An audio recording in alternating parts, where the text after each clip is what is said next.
To change line spacing in Word document on Android phone, open Microsoft 365, swipe up home screen to access the home screen, and then find Microsoft 365, tap it.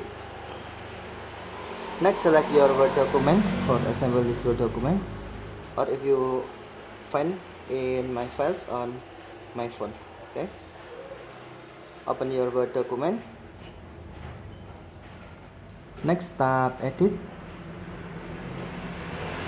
and then select your paragraph you want to single line. For example, this paragraph,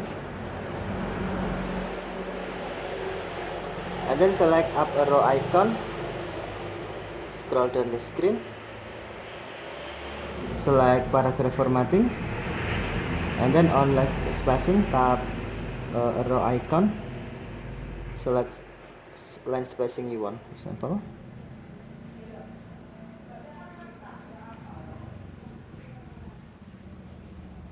Okay, thank you for watching. Have a nice day.